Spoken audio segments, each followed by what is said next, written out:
స్థానిక దైవదాసులు విజయ్ పీటర్ గారికి మరియు వేదికను అలంకరించిన దైవదాసులందరికీ నా హృదయపూర్వక వందనాలు తెలియపరుచుకుంటున్నాను. అదేవిధంగా ఈ కార్యక్రమానికి విచ్చేసినటువంటి దేవుని బిడ్డలు మీ అందరికీ కూడా నా హృదయపూర్వక వందనాలు తెలియపరుచుకుంటున్నాను. ఈ ప్రత్యేకమైన కూడిక ఎందుకోసం ఏర్పాటు చేయబడింది? కూడిక కుమారి సలోమి యొక్క జన్మదినం. గత 12 సంవత్సరాలు దేవుడు కాచి కాపాడి 13వ సంవత్సరంలో ఈ తొలి దినాన్ని ఆ కుమార్తెకి దేవుడు అనుగ్రహించినాడు.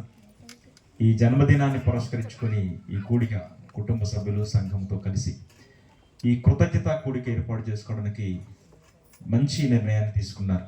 ముందుగా మనందరి పక్షాన కుమార్తె సలోమికి జన్మదిన శుభాకాంక్షలు. హ్యాపీ బర్త్డే టు తల్లి సలోమి. తల్లి హ్యాపీ బర్త్డే టు అమ్మా. సంతోషం. అందరూ చప్పట్లు కొడుతూ ఒకసారి మనం సంతోషం వేసుకోవాలి. దేవుడు జీవ మరణాలు ఎవరి చేతులు ఉన్నాయట? భూమి మీద మనం పుట్టాలన్నా ఈ లోకం నుంచి మనం వెళ్ళాలన్నా ఈ రెండు సాక్షాత్తు పరలోకం ఉందన్న దేవుడి చేతులు ఉన్నాయి.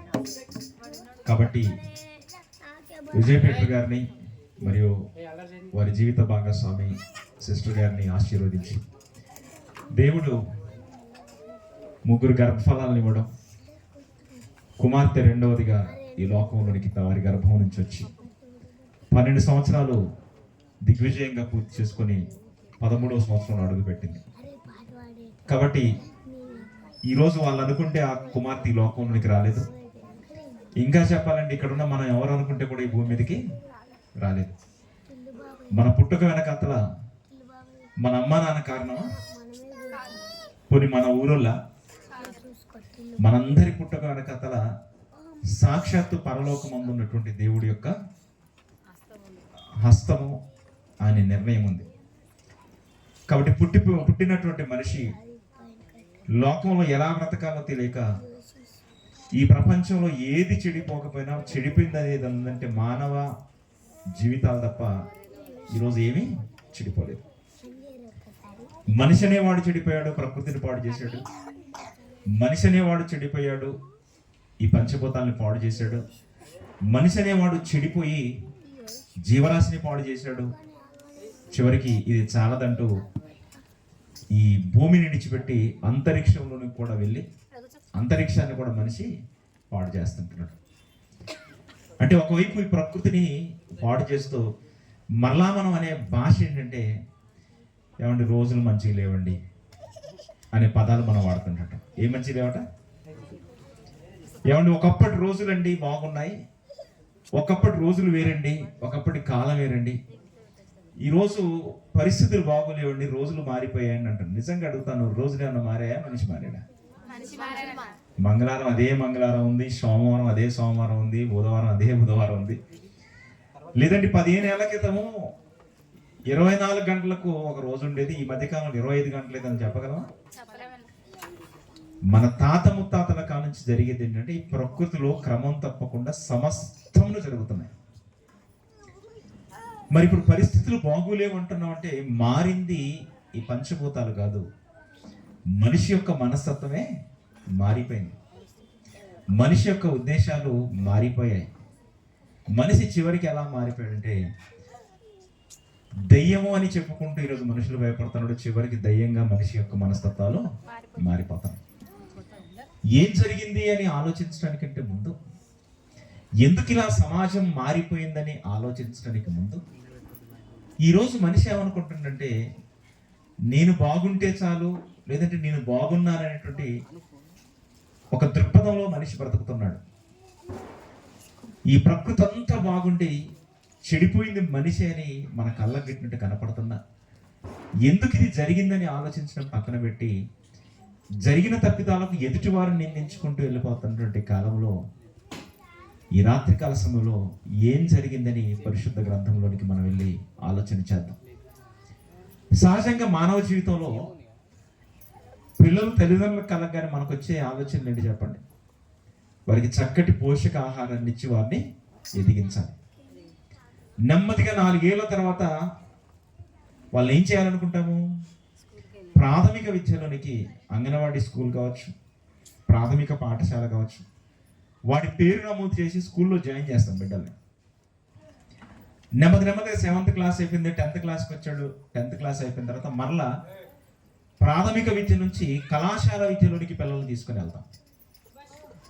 కళాశాల విద్యలోనికి వెళ్ళగానే ఇంటర్మీడియట్ నుంచి ఆ తర్వాత డిగ్రీయా బీటెక్ ఈ చదువు కంప్లీట్ అయిపోతుంది. యవన కాలపు ముగింపులోకి వచ్చిన తర్వాత అప్పుడు ఏమనుకుంటాం అంటే కుమార్తెకైనా కొడుకైనా పెళ్లి చేయాలి, వివాహం చేయాలని తల్లిదండ్రులు ఆలోచన చేస్తారు. ముందు ఉద్యోగపు వేట, ముందు చదువు వేట, చదువు కార్యక్రమాలు ముగిసిన తర్వాత ఉద్యోగం వస్తుంది. ఉద్యోగం వచ్చిన మరుక్షణమే ప్రతి తల్లిదండ్రుల ఆలోచన ఏంటంటే ఒక ఉద్యోగం రాగానే వెంటనే కుమార్తెకి కానీ కుమారుడు కానీ వివాహము చేయాలనుకుంటాం. వివాహం చేసిన తర్వాత మరలా ఏంటి, 1 year తర్వాత 1.5 year తర్వాత ఎవరి కోసం ఎదురు చూస్తారు మళ్ళీ పేరెంట్స్?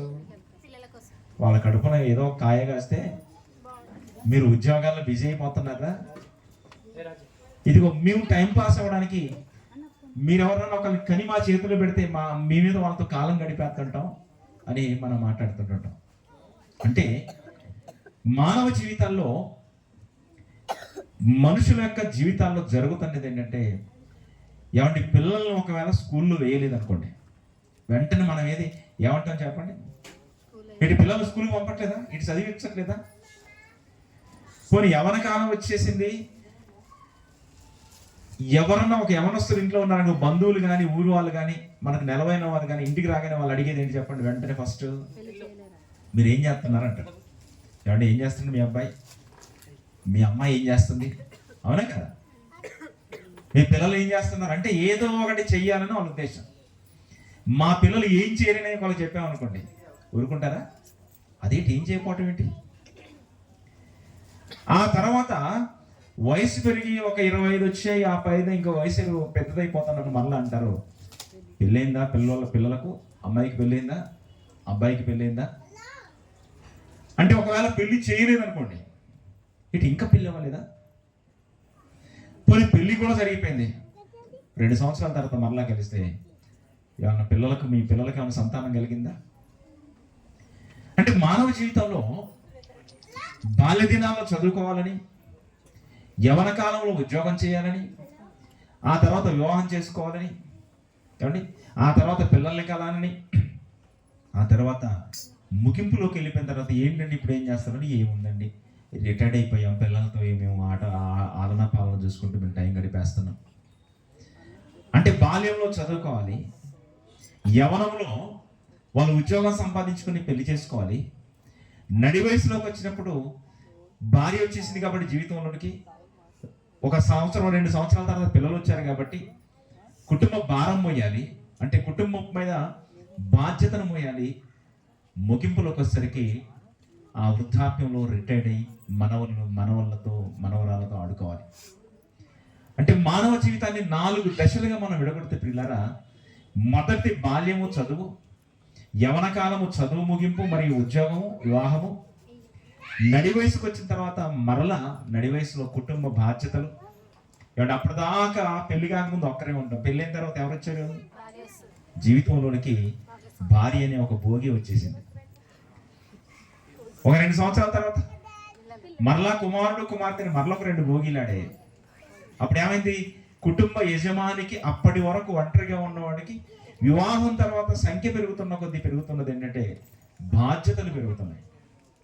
అప్పుడు అంటాడు ఏదో ఒకటి చేసి సంపాదించి కుటుంబాన్ని పోషించుకోవాలి.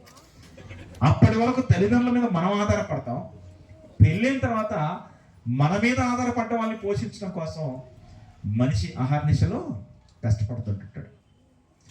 చివరికి 60 ఏళ్ళు నిండిన తర్వాత మనిషి ఆలోచన ఏంటంటే ఏముందండి ఈరోజు పిల్లలతో కాలక్షేపం, ఏదో అలా విహారయాత్రలు తిరిగేస్తున్నాను, మనవరాలతో సంతృప్తిగా ఉన్నానండి, అందరినీ సెట్ చేశానండి, అందరు సెటిల్ అయ్యారండి. మరి మీరు ఎలా బ్రతుకుతున్నారంటే ఏముందండి రిటైర్డ్ అయిపోయాను, డబ్బులు ఉన్నాయి బ్యాంకులో, లేదంటే కొంత పొలం ఉంది. ఇవన్నీ ఆలోచిస్తున్నప్పుడు ప్రతి మనిషి జీవితంలో ఖచ్చితంగా ఈ 4 దశల్లో జరగవలసినవి జరగాలి అన్నట్టుగా ప్రతి వ్యక్తి ఆలోచిస్తున్నాడు.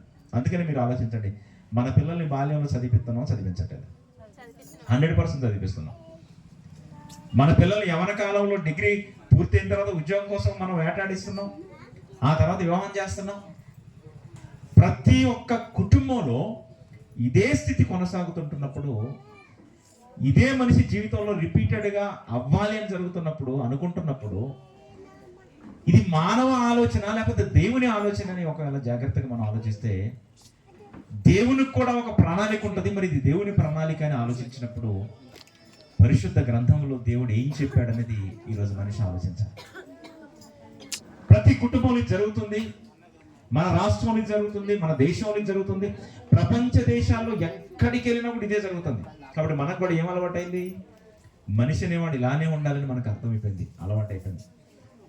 ఇది వద్దు అని కాదు, కానీ దేవుని ప్రణాళిక ఏమై ఉన్నదని పరిశుద్ధ లేఖనాల్లోనికి వెళ్ళి మనం ఆలోచించాల్సిన వారమై ఉంటుంది. అందుకే నేను చాలాసార్లు చెప్తుంటున్నాను, ఏమండి, మనిషికి ఈరోజు సమాజంలో మనం చూస్తున్నప్పుడు భయంకరమైన అఘాయిత్యాలు జరుగుతున్నప్పుడు, భయంకరమైన పాపం అనేది పేటరేగిపోతున్నప్పుడు, బాల నేరస్తుల కారాగారాల్లో అనేక మంది, వేల మంది ప్రపంచవ్యాప్తంగా యవన బిడ్డలు అందులో మగ్గిపోతున్నారు. బాల నేరస్తుల కారాగారాల్లో, ఆ చెరసాల్లో మగ్గిపోతున్నారు. ఏం జరిగింది అనగానే ముక్కుపచ్చలారినటువంటి బిడ్డలు అనేక మంది దోషులుగా, లేదంటే పాపంలో ఏదంటే ఒక అఘాయిత్యం చేసి పోలీసులకు దొరికిపోయి జైళ్ళలో మగ్గిపోతుంటున్నారు. పిల్లరా, ఒక బిడ్డ వాడు దొంగతనం చేశాడు, గట్టిగా వానికి 14 ఏళ్ళు మూసే అంతే. ఎందుకురా ఈ పని చేసావంటాడు. ఏమన్నాడు తెలుసా? ఒక సినిమాలో చూసి నేను ప్రేరేపితున్నాను, అందుకే చేశాను అన్నాడు. అతను మేజర్ కాదు కాబట్టి మైనారిటీస్ సంబంధించినటువంటి జైల్లో తీసుకెళ్ళి ఆ పిల్లోని పడేశారు. ఇలా ప్రపంచవ్యాప్తంగా వేలాది లక్షలాది మంది కటకటాల వెనక మగ్గిపోతున్నటువంటి మైనారిటీ తీరని పిల్లలు మన కళ్ళ ముందు కనపడుతున్నప్పుడు ఎందుకు ఈ నేర ప్రవృత్తి పెరుగుతుంది సొసైటీలో? ఎందుకు ఈ అగాత్యాలు పెరుగుతున్నాయి? ఎందుకు ఒక టీనేజీ వయసులోనే యవనస్తులు పాపంలోనికి వెళ్ళిపోతున్నారు? ఏం జరుగుతుందని ఈరోజు మనిషి ఆలోచించలేకపోతున్నాడు. ఇంట్లో పెరట్లో మొక్కని పెంచడం తెలుసు, ఇంటి ముందు కుక్కని పెంచడం తెలుసు, కానీ కడుపున పుట్టిన బిడ్డలను పెంచడం తెలియదు. ఒక రైతు నారుబడిని పెంచడం తెలుసు, ఆ భూమి నుంచి ఒక మొక్క మొలిచినప్పుడు దాన్ని ఎలా పంచాలి, దాన్ని అంచి ఎలా పంట తీయాలని తెలుసు. కానీ కడుపున పుట్టిన బిడ్డలు మాత్రం చిరిపోయినప్పుడు పేరెంట్స్ మాట్లాడే భాష అంటే తెలుసా? వాళ్ళ రాత అలా రాసి పెట్టింది, నేనేం చేయాలని అంటారు. అవునా? ఏమండి, ఇలా అయిపోయారంటే మీ పిల్లలంటే వాళ్ళ తలరాత అలా ఉందంట. తలరాత అనేది వాళ్ళకి ఎవరు రాశారు అసలు? వాడు అలా తప్పు చేసి వాడు కటకటాల వెనక్కి వెళ్ళాలని దేవుడు తలరాత రాస్తే అప్పుడు దేవుడు ఏమైపోతాడు? అన్యాయస్తుడు అవుతాడు. దేవుడు అన్యాయస్తుడు అనగలమా? ఒకడు పాపం చేసి వాడి జీవితాన్ని ఆ చెరసాల్లో మగ్గిపోతున్నప్పుడు, లేదంటే ఒక రౌడీ షీటర్గా మారిపోయినప్పుడు, సొసైటీలో ఒక దొంగగా మారిపోయినప్పుడు, ఏమంటే వాడు తలరాత అలా ఉందని మనం సమర్థించుకుంటున్నాం. కానీ ఒకవేళ వాడు దొంగ వాలి, వాడు ఒకవేళ హత్య చేయాలి, లేదంటే హత్య కావించబడాలి, వాడి జీవితంలో అలా సావాలని ఒకవేళ దేవుడి రాస్తే అప్పుడు దేవుడు ఏమైపోతాడు? అన్యాయస్తుడు అయిపోతాడు. దేవుడు అన్యాయస్తుడు కానే కాదు. మరి ఎందుకు ఇవి జరుగుతున్నాయి? ఏం జరుగుతుందని జాగ్రత్తగా మనం ఆలోచించినప్పుడు పిల్లరా, మనిషి కొన్ని పద్ధతులు పెట్టుకుని ఇవే అనుకుని ముందుకు వెళ్ళిపోతుంది. కానీ దేవునికి ఒక ప్రణాళిక ఉంటుంది. ఆ ప్రణాళికను గుర్తించలేని వాడిగా మనిషి ఉన్నాడు. కాబట్టి పరిశుద్ధ గ్రంథంలోనికి వెళ్ళి మనిషి అనగానే ఇలానే ఉండాలి, బాల్యంలో చదువుకోవాలి, యవనంలో ఉద్యోగం, వివాహం, ఆ తర్వాత నడివేసులో కుటుంబ బాధ్యత, ఆ తర్వాత రిటైర్డ్ అయిపోయిన తర్వాత పిల్లలతో ఆలనాపాలన చూసుకుంటూ కాలక్షేపం చేయాలని ఒకవేళ మనిషి అనుకుంటే ఇది బైబిల్ సమర్థించదు. బైబిల్ ఏం చెబుతుందని లేఖన భాగంలోకి వెళ్ళి మనం చూడగలిగితే ప్రసంగి గ్రంథం 12వ అధ్యాయం 2వ వచనంలో, ప్రసంగి గ్రంథం 12వ అధ్యాయం 2వ వచనంలో ఓ మాటను జ్ఞాపకం చేస్తున్నాడు. దయచేసి మీరు చూడండి. ప్రసంగి గ్రంథం 12వ అధ్యాయం 2వ వచనము, తేజస్సునకును సూర్యచంద్ర నక్షత్రములకును చీకటి కమ్మకమునిపే, వాన వెలిసిపోయిన తర్వాత మరలా మేఘాలు రాకమునిపే, నీ బాల్య దినముల యందు నీ సృష్టికర్తను స్మరణకు తెచ్చుకో. స్మరణ కంటే జ్ఞాపకాల్లోకి తెచ్చుకో. నీ బాల్య దినములందు అంటే బాలుడు, బాలిక ఏ వయసులో అంటాం చెప్పండి? నీ బాల్య దినములందు అంటే తల్లి ఒడిలో నువ్వు పెరుగుతున్నప్పుడే, అంబాడుతున్నప్పుడే, నెమ్మదిగా తప్పటడుగులు వేస్తున్నప్పుడే, ఆ నడక సరిగా రానప్పుడే, ఆ స్థాయి నుంచే బాల్యం అనేది మనకు అర్థమైతే బైబిల్ ఉంటుంది, నీ బాల్య దినములందు నీ సృష్టికర్తను జ్ఞాపకాల్లోకి తెచ్చు. ఏమంటే ఆ చిన్న బిడ్డకు వాడికి సృష్టికర్త ఎలా జ్ఞాపకంకి వస్తాడు? బాలుడా కదా? ఆడికి ఎలా జ్ఞాపకం వస్తాడు? అసలు ఆ వయసులో ఎలా బాలుడు సృష్టికర్త ఎలా జ్ఞాపకం వస్తాడు? అంటే నీ బాల్యంలో సృష్టికర్తని జ్ఞాపకం తెచ్చుకుంటున్నాడంటే, ఆ సృష్టికర్తని బాల్యములో వానికి జ్ఞాపకం చేయవలసిన బాధ్యత ఎవరి మీద ఉంది? ఇది మనం ఆలోచించాలి. ఇప్పుడు బాల్యదినములో దేవుని ప్రణాళికలో బాల్యంలో చదువుకోవాలి అని ఒకవేళ మనం అనుకుంటే, దేవుని ప్రణాళికలో బాల్యంలో ఏం చేయాలంటుందంటే, బాల్య దినములో సృష్టికర్తను స్మరణకు తెచ్చుకోవాలి అన్నాడు. అది దేవుని సిద్ధాంతం. యవన కాలంలో ఉద్యోగం చేయాలి, వివాహం చేసుకోవాలని మనం అనుకుంటే, విలాప వాక్యంలో 3:27 చూడండి, బైబిల్ ఉంటుంది ఇక్కడ. యవన కాలంలో మనం ఏం చేయాలంటే, యవన కాలమందు కాడి మోయట నరుడికి మేలు అంటుంది. మనం ఏమంటున్నాం? యవన కాలంలో ఉద్యోగము, వివాహం. ఇది వద్దు అని కాదు, కానీ యవన కాలంలోకి వచ్చేసరికి దేవుని ప్రణాళికలో మానవ జీవితాల్లో ఆయన ఏం ఆలోచిస్తుందంటే, యవన కాలమందు కాడి మోయట నరుడికి మేలు. అంటే యవన కాలంలో నువ్వు చేయవలసింది ఏంటంటే, దేవుని పని బాధ్యతను నీ భుజస్కంధాల మీద వేసుకోవాలి.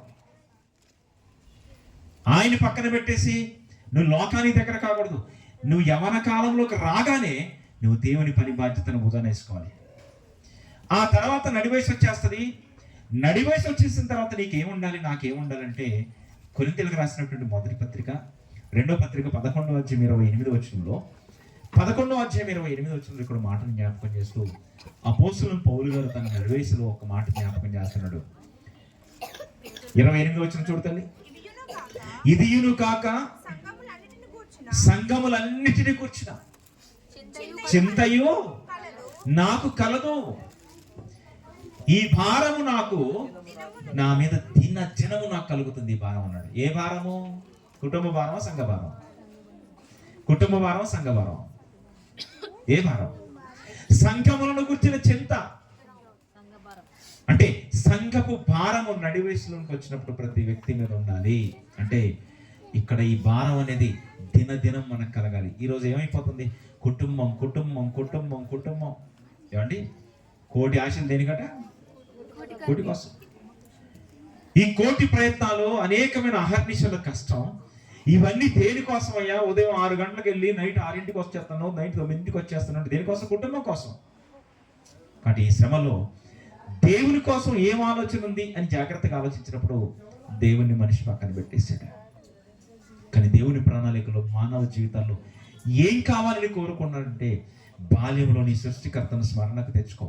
యవన కాలంలో దేవుని పని బాధ్యతని భుజానమై, నడి వయసులో సంఘాన్ని గుర్చినటువంటి బాధ్యతను కలిగి ఉండు. నీ సంఘాన్ని గుర్చిన బాధ్యత. వృద్ధాప్యంలోకి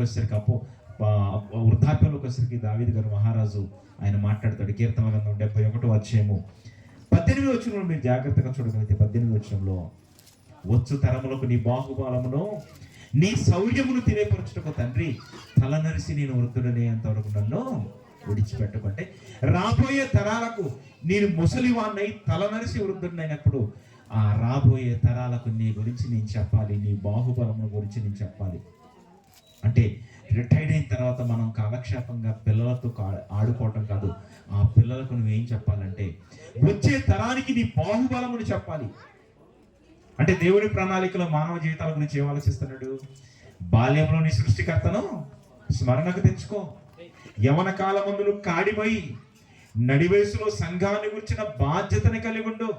వృద్ధాప్యంలో ఈ యవన కాలము నడి వయసులో దేవుని కోసం నువ్వు బ్రతికిన, నువ్వు చేసిన కార్యక్రమాలని నీ గర్భాన పుట్టిన బిడ్డలకు నువ్వేం చేయాలంటే కథలుగా నువ్వు అది చెప్పగలగాలి. ఇది దేవుని ప్రణాళిక. కానీ ఇది కనపడతలేదు ఈరోజు మనుషుల్లో దేవుని వాద.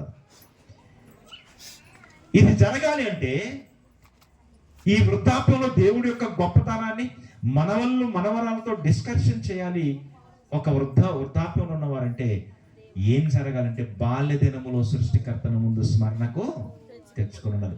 ఒక్క బాల్యములో గనక తేడా జరిగిందో యవనం ఫెయిల్ అయిపోతుంది, నడి వయసు ఫెయిల్ అయిపోతుంది, వృద్ధాప్యము ఫెయిల్ అయిపోతుంది. అందుకని ఈరోజు అఘాయిత్యాలు మానవ బ్రతుకుల్లో జరుగుతున్నప్పుడు ఎందుకు అక్కడ ఫెయిల్ అయింది? బాల్య దినములందు సృష్టికర్తను స్మరణకు తెచ్చుకోండి అని చెప్పిన దేవుడు మరి ఆయన ఏం బాధ్యత పెట్టాడంటే ప్రతి తల్లికి తండ్రికి ఒక బాధ్యతని పెట్టాడు. ఆ బాధ్యతని పెట్టి ఏమన్నాడు తెలుసా? 22 సామెతలు 22:6 చెప్తున్నాడు, బాలుడు నడవలసిన త్రోవను వానికి నేర్పండి. బాల్యములో ఉన్నప్పుడు తల్లిదండ్రులారా, మీ గర్భాన పుట్టినటువంటి బిడ్డలకు బాల్యములో ఉన్నప్పుడు బాలుడు నడవలసిన ఒక త్రోవను వానికి నేర్పండి. ఎందుకు? వాడు పెద్దవాడైనప్పుడు దాని నుంచి తొలగిపోడు. మనం అంటాం కదా, మొక్క వంగంది ఏమయ్యమ్మా? మ్రానై వంగుద్దా? మ్రానంటే మహావృక్షం. ఇప్పుడు ఆ మామిడి చెట్టు ఉంది, అది వంగుద్ది ఇప్పుడు. కానీ చిన్నప్పుడు ఎలా ఉంచి కట్టాలంటే కట్టచ్చు. ఏమంటే మీరు బాగా ఆలోచించాలి. మనం ఇంటి ముందు ఒక చిన్న బీర చెట్టు, చిక్కుడు చెట్టు పెట్టి దానికి ఒక కర్ర పెట్టి మన రేకులు మీకు ఎక్కిస్తే ఎక్కుద్దే కదా? డాబా ఎక్కిస్తే, దానికి పందిరేస్తే, అంటే మనకేం తెలుసు? భూమిలో నుంచి పుట్టిన మొక్కను ఎలా పెంచాలో కూడా మనకు తెలుసు, అవునే కదా? అది ఆయన మాట్లాడేటప్పుడు మనతోటి ఏ డిస్కషన్ లేదు, దానికి మనకి సంభాషణ లేదు. కానీ దాని డిజైన్, దాని లైఫ్ డిజైన్ చేస్తాం మనం ఇలా ఎదగాలని. నిజంగా ఎంత గొప్ప జ్ఞానం మనకి ఇచ్చాడు దేవుడు. అక్కడక్కడ మనం కొన్ని రోడ్ల మీద వెళ్తున్నప్పుడు పిల్లరా, నర్సరీలలో కొన్ని కనపడతాయి. ఏనుగు లాంటి ఒక మొక్క ఉంటుంది, చూసారా? ఒక జిరాఫీ లాంటి మొక్కలు కనపడుతుంటాయి. వెల్కమ్ అని అక్షరాలు, ఇంగ్లీష్ అక్షరాల్లో మొక్కలు ఉంటాయి. అంటే ముందు లోపల ఫ్రేమ్ తయారు చేసి ఆ ఫ్రేమ్లో మొత్తం అది ఎదిగేటట్టు చేసి దాన్ని కట్ చేస్తూ ఉంటాం. చివరికి అక్షరాలు కనపడుతుంటే ఒక మొక్కను అక్షరాలుగా మార్చగలం, ఒక మొక్కను ఎలిఫెంట్గా మార్చగలం, ఒక మొక్కను జిరాఫీగా మార్చగలం.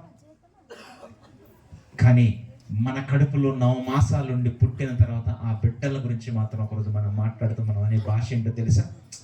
మా పిల్లలు మా మాట వినట్లేదండి. ఎందుకు? ఏం జరిగింది? నీ కడుపున పుట్టిన పిల్లలు నీ మాట ఎందుకనరు?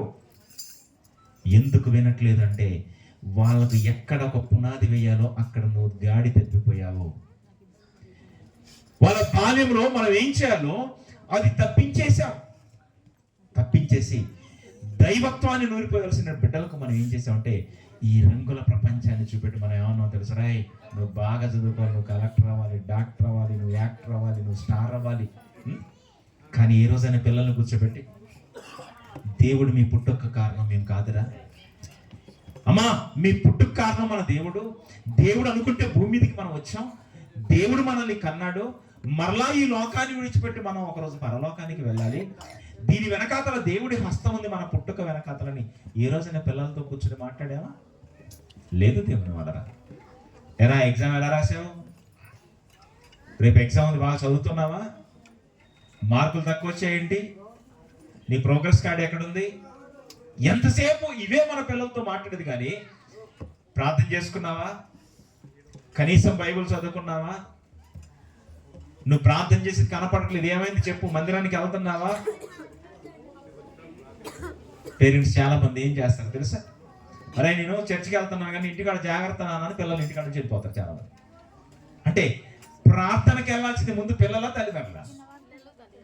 తల్లిదండ్రులు ఆల్రెడీ మనం ముదిరిపోయాం. కానీ ఇప్పుడు వెళ్ళాల్సింది ఎవరు? పిల్లలు ఖచ్చితంగా వెళ్ళాలి. మనం ఏం చేస్తామంటే పిల్లల్ని ఇంటికాడ వదిలేస్తుంటాం. దీని ద్వారా ఏమైపోతుందంటే పిల్లలు గాడి తప్పిపోయారు. బాలుడు నడవలసిన త్రోవను వానికి నేర్పండి. ఎందుకయ్యా బాల్యంలోనే ఎందుకు నేర్పాలంటే బాల్యములో నువ్వు నేర్పిస్తే వాడు పెద్దవాడైనా కూడా దాని నుంచి తొలగిపోనే పోడు. అందుకని చాలాసార్లు మనం మాట్లాడుకున్నాం, బాల్యంలో నేర్చుకునే మనకు గుర్తునే లేవా? చాలా మంది గుర్తున్నాయి, అవునా కదా? గుర్తున్నది ఒకటి చెప్పండి. చందమామ రావే. ఏ స్కూల్లో నేర్చుకున్నారు? చిన్నప్పుడు మన నాన్నమ్మ తాతయ్య ఎవడు మన ఎత్తుకొని చెప్పారు. అది అనగనగా ఒక రాజు, ఎంతమంది కొడుకులు? అవి అన్నకు తెలుసు. ఏ స్కూల్లో చెప్పారు? ఎక్కడ పాట ఉంది ఇది? అనగనగా ఒక రాజు, ఆ రాజుకు 7 కొడుకులు. 7 కొడుకులు ఎక్కడికి వెళ్ళారు? వేటకి వెళ్ళారు. ఏం చేశారట? 7 వెళ్ళి ఏం చేశారు? 7 చేపలు తెచ్చారట. ఆ ఎండబెట్టి అందులో ఒకటి ఎండలేదట. అప్పుడు ఏం జరిగిందట? చేప ఎందుకు ఎండలేదని వీడు అడిగిండట. అప్పుడు అన్నదట, చేప ఎందుకు ఎండలేదట? గడ్డిమోపు అడ్డం వచ్చింది, ఆ గడ్డిమోపు నీడ నా మీద పడేసరికి నేను ఎండలేదు అన్నదా. నేను అడుగుతాను, చేప మాట్లాడుద్దా? చూసారా? చేప ఎందుకు ఎండలేదని గడ్డిమోపు అడ్డం వచ్చింది. వెంటనే గడ్డిమోపు దగ్గరికి వెళ్ళి, గడ్డిమోపు ఎందుకు అడ్డం వచ్చింది అంటే, గడ్డిమోపు కూడా మాట్లాడుతుందట. ఆవు నన్ను మేయలేదు. చూసా? ఆవు నువ్వు ఎందుకు మేయలేదంటే ఇదేమంటుంది? ఆవు ఇదిగో నన్ను ఇప్పేటోడు వాడు ఇప్పలేదు. ఎరా ఎందుకు ఇప్పలేదంటే వాడు అంటున్నాడు, నన్ను చీమ కుట్టిందన్నడా. ఇదిగో చీమ ఎందుకు కుట్టినాడు? నా బంగారు పుట్టలు వెళ్ళి పెడితే నేను పుట్టనా అన్నట్టు.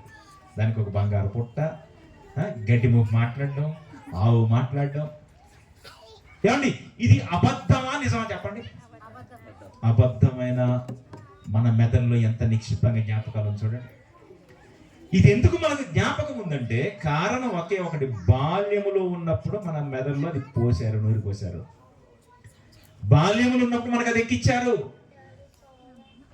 మనం చచ్చిపోయినా కూడా, చచ్చిపోయేంత వరకు కూడా దీన్ని మర్చిపోయే అవకాశము లేదు. అంటే బాల్యములో మనిషి ఒకటి నేర్చుకుంటే చనిపోయేంత వరకు కూడా దాని మీద అది జ్ఞాపకాల్లో పెట్టుకుంటాడు. అదే బాల్యములో దేవుని గురించి నూరిపోస్తే, సృష్టికర్తను స్మరణకు తెస్తే, ఒరే నీ డిజైన్ అనేది మేము అనుకున్నది కాదురా, నిన్ను ఇలా ఆకృతి చేసి మా గర్భాన నిన్ను భూమి మీదకి పంపించింది సాక్షాత్తు పరలోకమందున్న దేవుడురా, మేము అనుకుంటే మీరు పుట్టలేదని మన బిడ్డలకు మనం నూరిపోస్తే,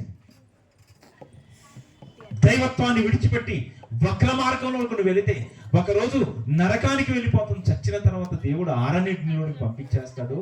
ఇదిగో జాగ్రత్త, మీ బ్రతుకును పవిత్రంగా మలుచుకోండి, లేదంటే మీరు పాపములోనికి వెళ్ళి నరకానికి వెళ్ళిపోతారు. మన పిల్లలకు నూరిపోస్తే వాళ్ళు సరైన మార్గంలో నడుస్తారు. దేవుని వల్ల ఒక యవనస్తుడు పోలీసు వాళ్ళకు దొరికాడు. కోర్టులో కేసు అయింది. జడ్జి గారు ఎలా నిలబడ్డారు, కూర్చొని ఉన్నారు తన సీట్లో. ఆ బోన్లో ఆ యవన బిడ్డను నిలబెట్టారు. ఏమండి, ఒకవైపు పోలీసు వాళ్ళు ఉన్నారు, ఒకవైపు ఆ యవన బిడ్డ వైపు నుంచి వాదించడానికి ప్రభుత్వం తరఫున ఒక లాయర్ని నియమించుకున్నారు. అప్పుడు ఆ బిడ్డకు శిక్ష వేయాలి.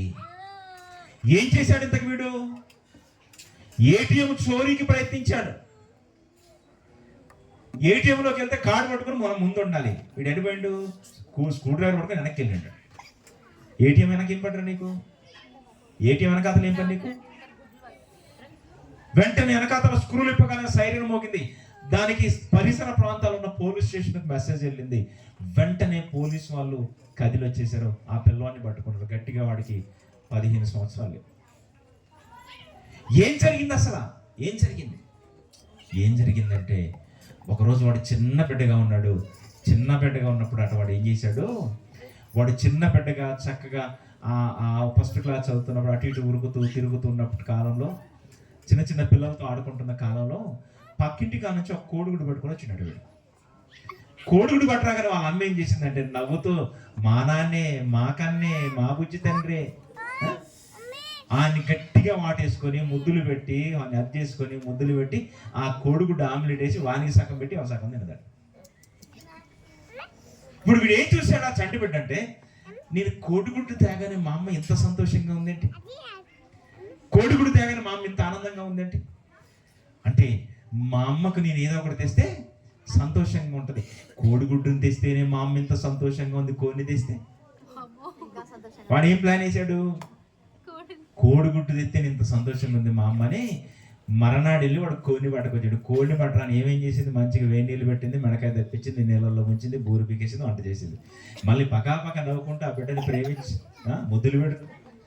కాబట్టి మరి భర్త అనేటువంటి బుద్ధి ఉండాలి. కోడి కూర ఆడితే నేను తేవాలి కదా మార్కెట్ నుంచి, మరి మీరు ఆల్రెడీ వండేశారు, ఎక్కడదని అడగల. వీడికి ఏం లేదు, ముక్క దొరికిందిగా తినేస్తున్నాడు. ఆ రోజు కూడా తల్లి కళ్ళలో ఆనందాన్ని చూస్తున్నాడు ఆ బిడ్డ. ఆ తల్లి కళ్ళలో ఉన్న సంతోషాన్ని చూస్తున్నాడు. మా అమ్మ ఎంత సంతోషంగా ఉంది అంటే, బిడ్డలకు చాలా మందికి ఎలా ఉంటుంది తెలుసా, తండ్రి కంటే తల్లికి ఎక్కువ కనెక్ట్ అయి ఉంటారు. అవునా కదా? ఒకసారి భార్య భర్తలు ఇప్పుడు అమ్మా నాన్న ఇద్దరు గొడవ పడుతున్నారు అనుకోండి, తండ్రికి సీరియస్గా చూస్తారు, ఎదిగిన పిల్లలు తెలుసా? అవునా కదా? భర్తలు భార్యల మీద అరుతుంటే వాళ్ళకున్న చనువుతోటి గట్టిగా గట్టిగా ర్యాష్ అవుతుంటే యవన బిడ్డలు మాత్రం తండ్రికే సీరియస్గా లుక్ చేస్తారు. ఎందుకు మా అమ్మని ఎందుకు అట్లా అంటున్నావు, ఏంటి ఈయన మా నాన్న కదా మా నాన్నే కదా అనుకుంటారా? తల్లికి బాగా కనెక్ట్ అయి ఉంటారు.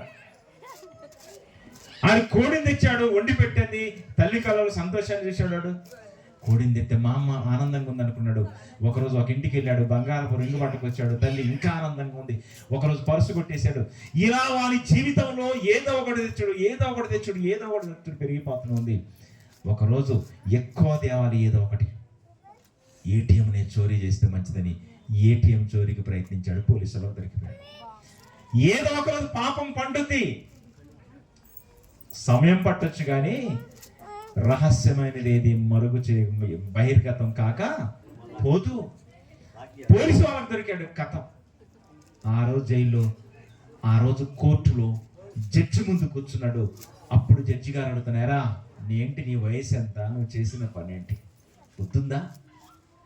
నీ వయసు స్కూల్లో చదువుకుంటుంటే నువ్వేంట్రా ఇలా కటకటాల వెనక్కి వెళ్ళిపోయి ఈ రోజు నువ్వు శిక్షలోనికి వెళ్ళిపోతున్నావు. ఇదిగో నీకు శిక్ష వేయబోతున్నాను, నువ్వు జైలు పాలయ్యావు, ఇక నుంచి నువ్వు శిక్షను అనుభవించాలి. ఏమనుకుంటున్నావు చెప్పు, ఎరా ఏమనుకుంటున్నావు చెప్పని ఆ యవనస్తుని జడ్జి గారు అడుగుతుంటే ఆ జడ్జి గారు అడుగుతుంటే నీ చివరి కోరిక ఏముందో చెప్పురండి. ఆ పిల్లోడు అన్నాడు, నేను మా అమ్మతో కొద్దిసేపు నేను మాట్లాడాలని చెప్పేసి ఆ బిడ్డ అన్నాడు. వాళ్ళమ్మ ఆడియన్స్ లో కూర్చుంది. సరే మాట్లాడుకో మీ అమ్మనంటే, అమ్మ దగ్గరికి రంటే అమ్మ దగ్గరికి వచ్చేసింది. అమ్మ దగ్గరికి వచ్చినప్పుడు ఈ అమ్మకి ఏమో తెలుసా, నా కొడుకు ఎక్కడ ఏం దాచిపెట్టాడు అని ఈవిడకుంది. అమ్మ దగ్గరికి రా అమ్మ అన్నాడు. దగ్గరికి వచ్చింది, చెవు దగ్గర పెట్టాడు, చెవును గట్టి కొరికిందట. ఆ చెవును గట్టి కొరకనే, ఒరే దొంగ సచ్చినాడు నన్ను ఇలా కొరుకుతున్నా కదా అనగానే కళ్ళెం బట్టి పట్టపట్ట నీళ్ళు తీసి ఆ పిల్లడు ఒక మాట అన్నాడు. ఏంటో తెలుసా, అమ్మా కోడిగుడ్డు తెచ్చినప్పుడు నువ్వు లాగి కొట్టితే నేను ఏటీఎం చోరీ చేసేంతవరకు నేను వెళ్ళేవాడిని కాదు. ఎందుకమ్మా కోడిగుడ్డు తెచ్చినప్పుడు తప్పు అని నాకు చెప్పలేదు ఎందుకమ్మా? ఈరోజు నేను జైలుకి వెళ్ళాలటమ్మా, ఎందుకమ్మా నన్ను ఇలా చేసావంటే ఆ కోర్టులో ఉన్న వాళ్ళందరూ ఏమంటే కళ్ళం బట్టి దుఃఖపడుతూ నీళ్లు తీశారు. దేవుని వల్ల ఈ నేరం నాది కాదమ్మా, ఈ పాపం నీది అని ఆ తల్లి మీద ఆ నింద మోపాడు ఆ బిడ్డ. ఇప్పుడు నేను అడుగుతాను, వాడు అన్నమాట నిజమా కదా? చూసారా? ఆ కోడిగుడ్డు తెచ్చినప్పుడు ఎక్కడదా ఈ కోడిగుడ్డుని ఒక్క మాట నువ్వు నన్ను కొడితే ఇది తప్పు అని నాకు తెలిసేదమ్మా, కానీ నువ్వు నన్ను కొట్టలేదు. నీ ముఖంలో సంతోషాన్ని చూశాను. ఈ సంతోషాన్ని బట్టి నేను ఏమనుకున్నానో తెలుసా, నిన్నెప్పటికీ సంతోషంగా ఉంచాలనుకున్నాను, కానీ నేను చేస్తున్నది తప్పు అని నాకు తెలవలేదమ్మా, నువ్వు ఎందుకు ఎలా చేసావని ఆ బిడ్డ మాట్లాడుతున్నప్పుడు, ఏమండి పాపం అని వదిలిపెట్టే అవకాశం ఉంది ఇప్పుడు? పాపానికి శిక్ష తప్పదు, నేరానికి శిక్ష తప్పదు. ఆ బిడ్డ మీద ప్రేమ మనకు పొంగొచ్చు, కానీ వదిలిపెట్టే రైట్స్, చట్టాన్ని అతిక్రమించే రైట్స్ ఎవరికి లేవు. కానీ వాడు చెరసాల్లోకి వెళ్ళిపోయాడు దేవుని వల్ల. ఈ రోజు ప్రతి కుటుంబంలో ఈ రోజు అనేకమైన నేరాలు రోడ్ల మీద జరుగుతున్నప్పుడు నేను అనుకుంటాను, అర్ధరాత్రి యవన బిడ్డలు రోడ్డు మీద, ఏమండి ఆ మోటార్ సైకిల్ మీద ఆ స్వారీలేంటి, వాళ్ళని కన్న తల్లిదండ్రులు లేరా ఏంటి అసలు? మీటింగ్ ముగించుకొని ఒక నైట్ ఒక ప్రాంతం నుంచి వెళ్తాను, నా కారులో నేను డ్రైవ్ చేసుకుంటూ వెళ్తుంటే అండి, ముగ్గురు యవనస్తులు ఒక మోటార్ సైకిల్ మీద భయంకరమైన స్పీడ్లో నా కారు ఓవర్టేక్ జస్ట్ మిస్. నా కారు అలా తగిలితాను, ఆ డివైడర్ కూడా చచ్చిపోయేవాళ్ళు. అసలు దేవుడు ఎలా అవకాశం ఇచ్చాడు, నేను సడన్గా బ్రేక్ వేసాను అనుకున్నాను. రాత్రి 1:30 అవుతుంది, నేనంటే మీటింగ్కి వెళ్ళి వస్తున్నాను. ఆ ముగ్గురు యవనస్తులు దేనికి తిరుగుతున్నారు రోడ్ల మీద? ఏంటి ఆ స్వారీలు? వాళ్ళని కన్న తల్లిదండ్రులు లేరా? ఏమా నీ కొడుకు ఎక్కడ తిరుగుతున్నాడు, బుద్ధి లేదా? ఎరా ఎక్కడున్నావని కర్ర పుట్టుకొని ఎంటల్లి వాళ్ళని తీసుకొని ఇంటికి రావా? పిల్లల్ని రోడ్ల మీద గాలి కుదిలేసి వాళ్ళు ఏమైపోతున్నారో పట్టించుకోకుండా వాళ్ళ జీవితం నాశనం అయిన తర్వాత అప్పుడు తలకాయ బాదుకుని ఏడుస్తూ ఉంటుంటారు దేవుని వల్ల. ఎవరిది నేరం చెప్పండి ఈరోజు? ఎందుకు నీ పిల్లలు అర్ధరాత్రి రోడ్ల మీద తిరుగుతున్నారు? ఎందుకు మీ పిల్లలు అర్ధరాత్రి వరకు ఫోన్లో మాట్లాడుతున్నారు? ఏ రోజైనా మీ పిల్లల ఫోన్ చెక్ చేశారా? ఏ రోజైనా వాడు మోటార్ సైకిల్ తీసుకుని ఎక్కడికి వెళ్తామో చెక్ చేశారా? చెడు స్నేహాల్లోకి వాడు ఏ గుట్కాలకు ఏ డ్రగ్స్ కూడా ఇది బానిస అయిపోతున్నాడు. గుర్తు చేశారా? గమనించారా? లేదు దేవుని వల్ల. ఒకప్పుడు మత్తు పానీయాలంటే సిగరెట్ అది ఇది అంటే అమ్మో అనుకునేటోళ్ళం. ఈరోజు డ్రగ్స్ అనే పదం ఇంటింటి కనపడుతున్నట్టుంది మన రాష్ట్రంలో. డ్రగ్స్ అనే మహమ్మారి, గంజాయి అనే మహమ్మారి, యవన బిడ్డలు పిట్టల్లో రాలిపోతున్నారు దేవుని వల్ల. ఎవరు తిన్నారు? తల్లిదండ్రులు వృద్ధాప్యంలోకి వచ్చిన తర్వాత ఆ తల్లిదండ్రులకు వృద్ధాప్యంలో వాళ్ళకంటూ ఏదైనా చేసి పెడతారు. వాళ్ళు వృద్ధాప్యంలోకి ఉన్నప్పుడు నా బిడ్డలు మాకు అండగా ఉంటారని తల్లిదండ్రులు కోటి ఆశలు పెట్టుకుని ఉంటే ఆ వృద్ధాప్యంలో ఉన్న తల్లిదండ్రులు మాత్రం ఆరోగ్యంగా ఉన్నారు. కానీ యవన బిడ్డలు ఇదిగో వాళ్ళకేదో చేయవలసిన వాళ్ళు యవన బిడ్డలు వీళ్ళే మంచాన పడుతున్నారు. చూసారా ఏం జరుగుతుంది? బైబిల్ అనేది ప్రపంచానికి అర్థమైతే మన కుటుంబాలు బాగుంటాయి, ఈ వ్యవస్థ బాగుంటుంది, ఈ సమాజం బాగుంటుంది. బైబిల్ అంటుంది బాలుడు నడవలసిన త్రోవను వానికి నేర్పండి. ఒక సరి అయిన మార్గాన్ని బిడ్డలకు నేర్పండి. ఎప్పుడయ్యా నేర్పాలంటే బాల్య దినములందే నేర్పండి. వాడు ఎందుకు పుట్టాడు అసలు? నువ్వు అనుకుంటే పుట్టాడా? వాడిని ఏం చేయాలనుకుంటున్నావు? ఏదో గొప్పని చేయాలనుకుంటున్నావు. ఏదో ఒక రోజు మన దీపం ఆరిపోతుంది, మనం ఈ లోకంలో శాశ్వతం కాదన్నప్పుడు మంచికి, నీతికి, న్యాయానికి పునాదులు వేయవలసిన మనము ఏదో 100 ఏళ్ళు ఉంటాం, 200 ఏళ్ళు ఉంటాం అన్నట్టుగా ప్రణాళికలు వేసుకుంటూ వెళ్ళిపోతున్నాం. ఎంతకాలం బ్రతుకుతాం భూమి మీద చెప్పండి? ఈ చిన్న జీవితాన్ని ఇచ్చిన దేవుడు, ఈ చిన్న జీవితం, ఈ పరీక్ష కాలంలో నువ్వు జాగ్రత్తగా నిన్ను నువ్వు కాపాడుకుంటుంటే ఒక గొప్ప జీవితాన్ని భగవంతుడు ఇవ్వబోతున్నాడు. ఆ పరలోకమందున్న దేవుడు మనకి ఇవ్వబోతున్నాడని దైవాన్ని నూరిపోయవలసిన తల్లిదండ్రులు ఎవరు చెబుతున్నారు? పిల్లల్ని కూర్చోబెట్టుకుని పాటలు చెప్పండి. ప్రియులారా, బిడ్డకు కాలిందనుకోండి, చేయగలిగితే మనం తట్టుకుంటావా? ఒక దీపం ముట్టించినప్పుడు ఆ క్యాండిల్ ముట్టించిన అమ్మో చేయగలిగింది అనుకోండి, ఎంపటే బర్ణాలు తెచ్చిపోసి అమ్మో నా బిడ్డల ఒళ్ళు కాలిందండి మనం కన్నీరు పెడతాం దేవుని వల్ల. మీకు తెలియని విషయం అంటే తెలుసా? పాపముతో వాడి జీవితాన్ని ముగిస్తే వాడు ఆరని అగ్నిలోనికి వెళ్ళి యుగ యుగాలు కాలిపోతాడు.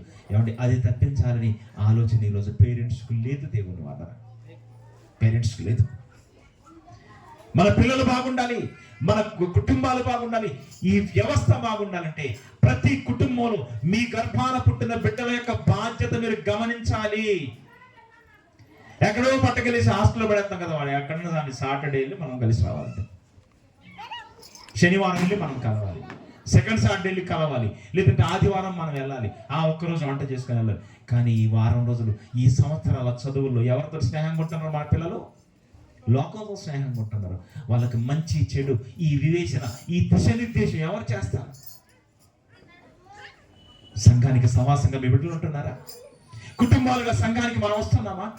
సంఘంలో ప్రతి ఆదివారం ఇదిగో మనం అందరం కుటుంబంగా దేవుడి సన్నిధికి వెళ్ళాలి. ఇదిగో దైవదాసుల నాట వస్తున్న మాటను దేవుడు మనతో ఈరోజు ఏం మాట్లాడించబోతున్నాడు? సిద్ధపడండి నాన్నని కూతురులకు, కొడుకులకు చెప్పుకొని సంఘానికి తీసుకొని రావాలి. వస్తున్నావా? లేదు. దేవుని వల్ల ఏమైపోతున్నాయి తెలుసా? కుటుంబాలు చిన్న భిన్నమైపోయి చివరికి నిత్యమైనటువంటి ప్రమాదములోనికి వెళ్ళిపోతున్నాయి.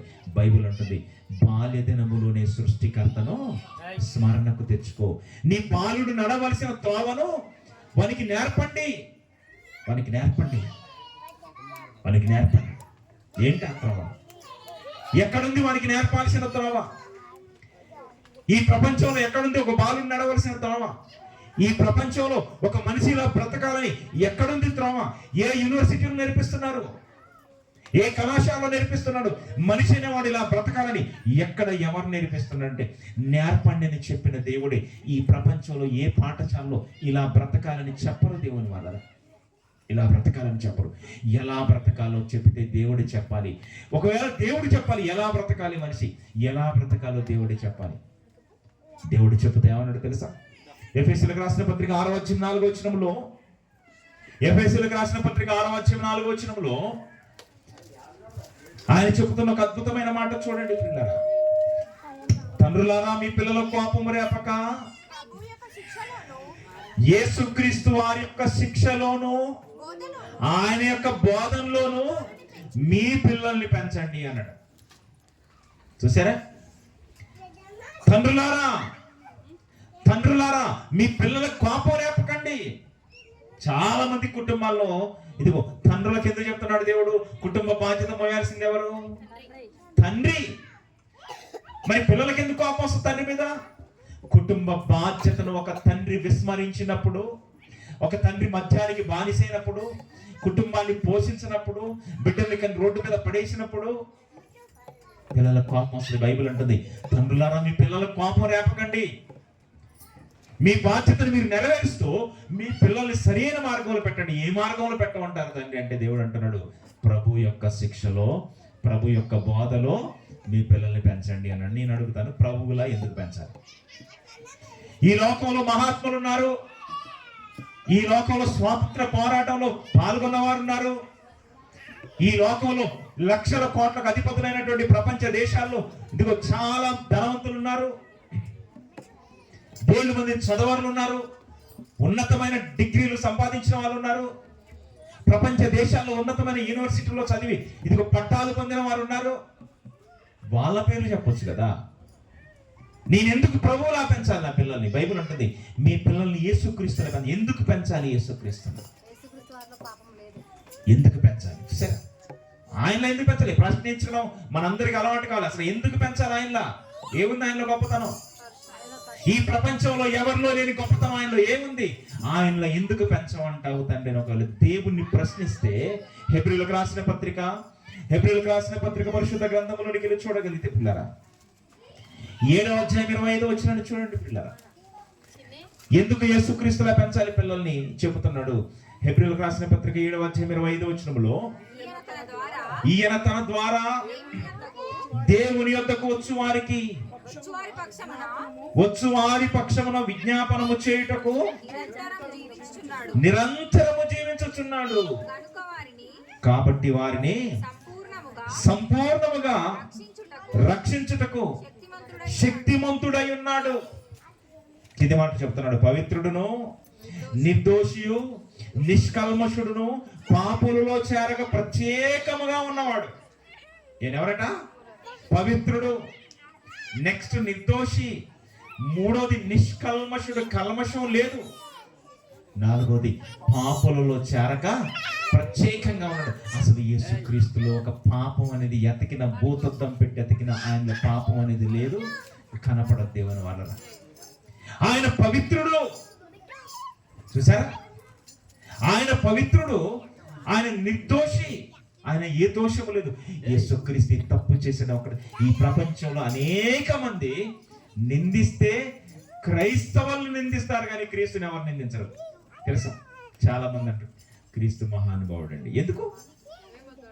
నువ్వు అమెరికా పోయినా, నువ్వు ఆస్ట్రేలియా పోయినా, ఏమండి ఈ ప్రపంచ దేశాల్లో నువ్వు ఎక్కడికి వెళ్ళినా యేసుక్రీస్తు అంటే అభిమానం, ఆయన అంటే అభిమానం. ఎందుకు? ఆయన గురించి బైబిల్ అంటుంది, పవిత్రుడు, నిర్దోషి, నిష్కల్మషుడు, పాపములలో చేరక ప్రత్యేకంగా ఉన్నవాడు.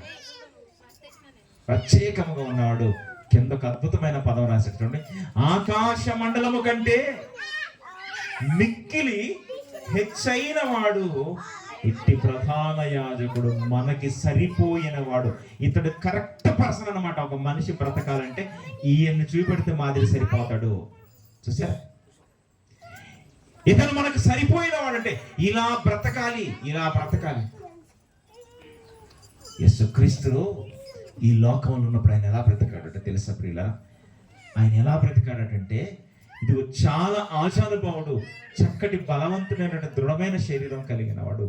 ఏమండి, యోసేపు గారు కాలం చెల్లించిన తర్వాత, యోసేపు గారు మృత్యువులోనికి వెళ్ళిపోయిన తర్వాత, కుటుంబ బాధ్యత అంతా యేసుక్రీస్తు మీద పడ్డప్పుడు, ఇదిగో మరియ గారికి తొలి సంతానమైనటువంటి యేసుక్రీస్తు ఏమండి ఆ అడవికి వెళ్ళి దొంగలు మోసుకొని వచ్చి ఆ రంప కోతలు కోసి దూగోడ పట్టి ఆ ఫర్నిచర్ చేసి అమ్ముతూ కుటుంబాన్ని పోషించాడట దేవుని వల్ల.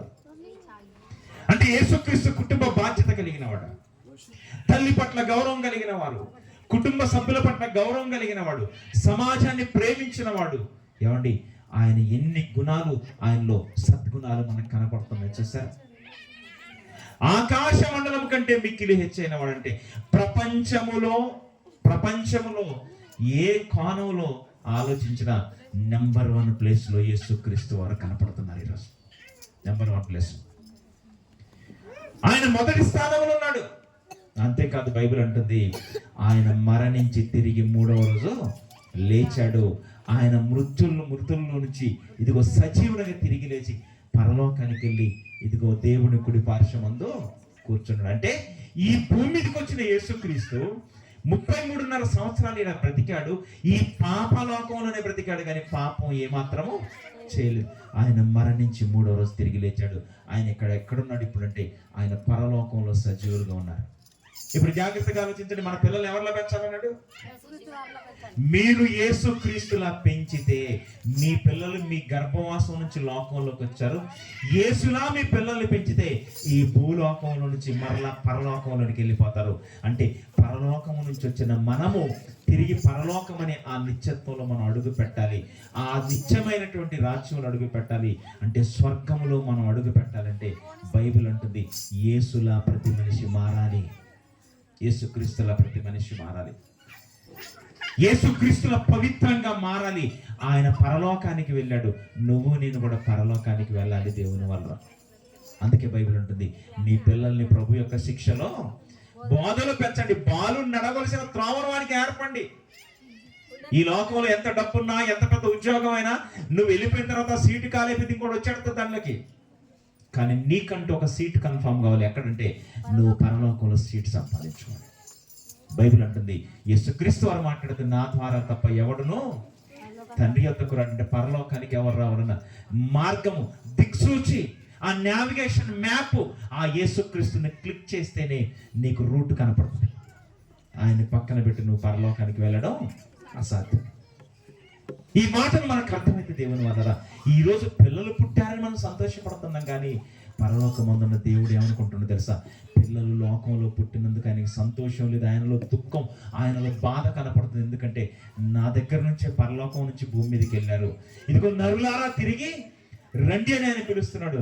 కానీ తిరిగిపోయేటట్టుగా మన బ్రతుకులు లేకపోతే ఇక్కడ నుంచి వెళ్ళి మీరు నరకానికి వెళ్ళిపోతున్నారు కదయ్యా, ఈ లోకం నుంచి వెళ్ళి మీరు నరకానికి వెళ్ళిపోతున్నారు కదని పరలోకమందున్న దేవుడు దుఃఖపడుతున్నటువంటి స్థితి ఈ రోజు మానవ సమాజాన్ని చూస్తున్నప్పుడు దేవుళ్ళు అదే బాధ కనపడుతుంది. దేవుని వారా ఎవరు బాగున్నారు చెప్పండి? దేవుని వారా యవనస్తులు పాడైపోతున్నారు, చంటి బిడ్డలు పాడైపోతున్నారు. ఎందుకు అంటే ఈ రంగుల ప్రపంచాన్ని చూసి ఆకర్షితులైపోతున్నారు. మా పిల్లలు ఇలా కనపడాలి, ఇలా కనపడాలి. ఈ సోషల్ మీడియా డెవలప్ అయిన దగ్గర నుంచి ఎంత భయంకరంగా ఉన్నాయి చూడండి. పాపం అనేది కళ్ళ ముందు అరచేతంత ఫోన్లో ఈ ప్రపంచంలో ఉన్న ప్రతి పాపాన్ని నిక్షిప్తం చేశాడు దుష్టుడు. మొబైల్ తెరిస్తే పాపం, అశ్లీలత, భయంకరమైనటువంటి దృశ్యాలు కనపడుతున్నప్పుడు అమ్మో ఏదేనులో ఒక్క చెట్టు ఉంటేనే ఆదాము గారు అవ్వగారు పడిపోయారు అనుకుంటున్నప్పుడు ఈ ప్రపంచం అనే ఏదేనులో ఒకటే చెట్టు ఉందా? ఈరోజు ప్రతి మనిషికి ఒక చెట్టు ఉంది, సెల్ ఫోన్. ప్రతి కుటుంబంలో ఒక చెట్టు ఉంది, ప్రతి కుటుంబం ప్రతి వాడకు ఒక చెట్టు ఉన్నట్టుగా పాపం అనేది మన కళ్ళ ముందు ఇదిగో తాండవం చేస్తున్నప్పుడు దేవుని వల్ల నిజంగా పరలోకానికి వెళ్ళిపోతాము మనం చెప్పండి? పరలోకానికి మనం వెళ్ళాలి. మీ బర్త్డే సందర్భంగా దేవుడు మనందరితో మాట్లాడుతున్నాడు. ఏమన్నా తెలుసా? మన బ్రతుకులు ఒకవేళ ఇప్పటికీ బాగు లేకపోతే మన పిల్లల్ని సరిచేస్తూ మన పిల్లల్ని సరిగా పెంచుతూ సంఘపు సహవాసంలోనికి మన కుటుంబాలు రావాలి. ఎందుకంటే అది దేవుని పాఠశాల. అక్కడ ఎవరు మాట్లాడతారు? సేవకుడు నిలబడతారు, కానీ వెనక నడిపించేది ఎవరు? దేవుని మాటలు సేవకుడి నోట మనం ఉంటాం. మన కుటుంబాలకు ఆశీర్వాదం కావాలంటే, మన పిల్లల భవిష్యత్తు బాగుండాలంటే, మనమంతా పరలోకానికి అర్హతను సంపాదించుకోవాలంటే రక్షణలోనికి వచ్చి యేసుక్రీస్తు వారి పవిత్ర రక్తంలో బ్రతుకులు కొడుకొని ఇక పరిశుద్ధులుగా మారిపోయి సంఘ సహవాసంలో ఉంటూ మనము మన పిల్లలు దైవత్వంలో నింపబడుతూ ఉండాలి. అప్పుడు మనకు ఆనందము, ఆరోగ్యం, అంతేకాదు ఈ లోకం నుంచి పరలోకపు ప్రవేశాన్ని కూడా దేవుడు అనుగ్రహిస్తాడు. కాబట్టి కొద్ది మాటలు మనందరి హృదయంలో ఇదిగో నెరవేర్చబడాలి. సరైన నిర్ణయాలతో మనం బ్రతుకుచ్చు. మన పిల్లల్ని దైవత్వంలో పెంచాలి. మన పిల్లలు యవన కాలంలోకి రాగానే సేవకులతో సహకారంగా ఉండి దేవుడి పనిలో ఉపయోగపడుతూ ఉండాలి. మన పిల్లలు నడి వయసుకు రాగానే ఇదిగో దేవుడి పని కోసం వాళ్ళ కష్టార్జితాన్ని ఇవ్వడానికి సిద్ధపడుతూ ఉండాలి. మన పిల్లలు వృద్ధాప్యంలోకి వెళ్ళినప్పుడు కథలుగా వాళ్ళకు పుట్టిన పిల్లలకు చెప్పుకోవాలి. ఏమని తెలుసా? ఒకరోజు జగద్గిరి గుట్టల రోడ్డు మీద మీటింగ్ పెడితే అక్కడ నేనే స్టేజ్ చేశాను. అక్కడ సేవకులు విజయపేట గారు ఉన్నారు, వేదిక మీద 4 కూర్చున్నారు, ముందెంతమంది కూర్చున్నారా? ఆ రోజు నవీన్ గారని ఒక పాస్టర్ వచ్చారు, ఆయన ఈ ప్రసంగం చేశాడని భవిష్యత్తులో మన పిల్లలకు చెప్పుకోవాలి. ఈ స్టోరీ చెప్పుకోవాలంటే మనం ఏమైనా ఉండాలా? మనం చేస్తేనే కదా చెప్పుకునేది. దావీదు గారు అంటున్నారు, వచ్చే తరములకు, రాబోయే తరాలకు నీకు నీ శౌర్యమును, నీ పాలుబలమును నేను చెప్పునట్టు నేను తలనరిసి వృద్ధుడినైనా కూడా నన్ను విడిచిపెట్టకు తండ్రి అని దావీదు గారు అంటున్నారు. ఇప్పుడు దావీదు మనవల్ని మనవరాలను కూర్చోబెట్టుకున్నాను. ఇప్పుడు ఏం చెప్తాడు చెప్పండి? ఏం చెప్తాడో తెలుసా? ఒరే, నేను ఒకరోజు అరణ్యానికి వెళ్ళాను, గొర్రెలు మేపుతున్నాను, ఇదిగో సింహం వచ్చింది, దానికి ఎదురెళ్ళి దాని నోట్లో ఉన్న గొర్రె పిల్లను కాపాడి సింహాన్ని చంపేశాను. చూశారు? ఫిలిష్తీయులకు ఇశ్రాయేలుకు యుద్ధం జరుగుతుంది. అన్నల ఆరోగ్య సమాచారం తెలుసుకోమని మా నాన్న పంపించాడు. ఆ యుద్ధం దగ్గరికి వెళ్ళగానే గుల్యాత్ అనే వాడు ఉన్నాడు. వాడు 6 మూల జానెడ్ హైట్ రా, చాలా హైట్. అమ్మో తాత అంత హైటా? అవునరా. వాడిని నేనేం చేశానో తెలుసా? వాడిని నేనేం చేశానంటే దేవుని దూషిస్తున్నాడు. దేవుని ప్రజలను దూషిస్తున్నప్పుడు ఒడిశాలో రాయి పెట్టాను, గిరా గిరా తిప్పాను. జీవము గల దేవుని పిల్లలను తిరస్కరించుటకు ఈ సున్నతి లేని ఫిలిష్తీయుడు యాపాటాడు అని ఆ ఒడిశాలో రాయేసి కొట్టాను రా. వాడి నొసటను తగ్గింది. ఇక వాడు నేల పడ్డాడు, పరుగు పరుగు నిల్లాను. వాడి వరలో కత్తి తీసి ఆ గొల్యాత్ తల తెగ నరికాను అనగానే, అమ్మో తాత, ఇంత పెద్దవాడిని, అంత హైట్ ఉన్నవాడిని నువ్వు ఎలా చంపావు తాత అని ఒకళ్ళు దావీదు గారిని అడిగితే ఆ మనవళ్ళు మనవరాలతో ఏమని చెప్తారు చెప్పండి? యుద్ధము యెహోవాదిరా, నేను కాదు యుద్ధం చేసింది, ఒడిశాలో రాయి పెట్టి తిప్పింది నేను కానీ గురిపెట్టి కొట్టింది ఆడి నొసట్లో దేవుడు అంటే దేవుడు మన పక్షానంటే మనం ఏదైనా దావీదు గారికి చెప్పుకోవడానికి చరిత్రలో ఆయన చేసేవి కొన్ని కనపడుతున్నాయి. మరి మన వాళ్ళకి మనవరాలకు చెప్పుకోవడానికి ఏమున్నాయి? ఏదో ఒకటి చరిత్ర పుటల్లో మనకంటూ ఒక పేజీ ఉండాలి. పేజీ ఉండాలంటే దేవుని కోసం ఏదో ఒకటి మనం చెయ్యాలి, మనం నిలబడాలి, మన పిల్లలకు నూరిపోయాలి. ఇలా మనం ఎప్పుడైతే చేస్తామో మనం పరలోకానికి అర్హతను సంపాదిస్తాం. కాబట్టి సలోమి కావచ్చు, ఇది ఆ బిడ్డ కోసం కదా, ఇక్కడ ఉన్న అందరి బిడ్డల కోసం, ఈ చంటి బిడ్డలందరి కోసం మీ పేరెంట్స్ నేర్పాలి. మందిరానికి వెళ్తే ఎలా కూర్చోవాలి, ప్రార్థనతో ఎలా మోకరించాలి, సేవకుడు వాక్యం చెప్తుంటే ఎలా ఉండాలి, ఆ పిల్లలకి పేరెంట్స్ నేర్పాలి. వాళ్ళు అలా చేస్తా ఉంటే సైలెంట్గా మా పిల్లలు బలి అలా చేస్తాడు, ఇంకా అలా చేస్తారు పెద్దోడు ఎందుకు. ఇవన్నీ మన కుటుంబాల్లో దైవత్వపు లక్షణాలు మనం పునికి పుచ్చుకొని పరలోకాన్ని మనం దక్కించుకుందాం. అట్టి కృప దేవుడు మనందరికి అనుగ్రహించును గాక. ప్రార్థన చేసుకుందాం. పిల్లరా, సర్వోన్నతుల ప్రేమ గల తండ్రి, మీ పిల్లలకు మీ మాటలు చెప్పాను తండ్రి. విన్న మాటల్లోని సారాన్ని గుర్తెరిగి తండ్రి, పరలోకాన్ని దక్కించుకునే స్థితిని నాయన నాకును, మాకును, మా బిడ్డలకును, వచ్చు తరములకు మీరు అనుగ్రహించండి నాయన. మీ దాసుని కుటుంబాన్ని మీరు ఆశీర్వదించి చిన్న సంతానాన్ని బట్టి వచ్చి ఇదే చంటి బిడ్డ సెలవుని బట్టి మీకు స్తుతులు చెల్లిస్తూ ఆ బిడ్డ నాయన జ్ఞానమందును, మనుషుల దయందును, ముఖ్యంగా మీ దయందును వర్తిల్చు నాయన. మీ ఆశీర్వాదాలకు అర్హతను సంపాదించుకుని బ్రతుకును అనుగ్రహించండి. మీ సన్నిధిలో ఆయన, మీ సంఘములో చక్కటి ఒలీవ చెట్టు వల్ల ఆ బిడ్డ ఎదుగునట్టు కృప చూపండి.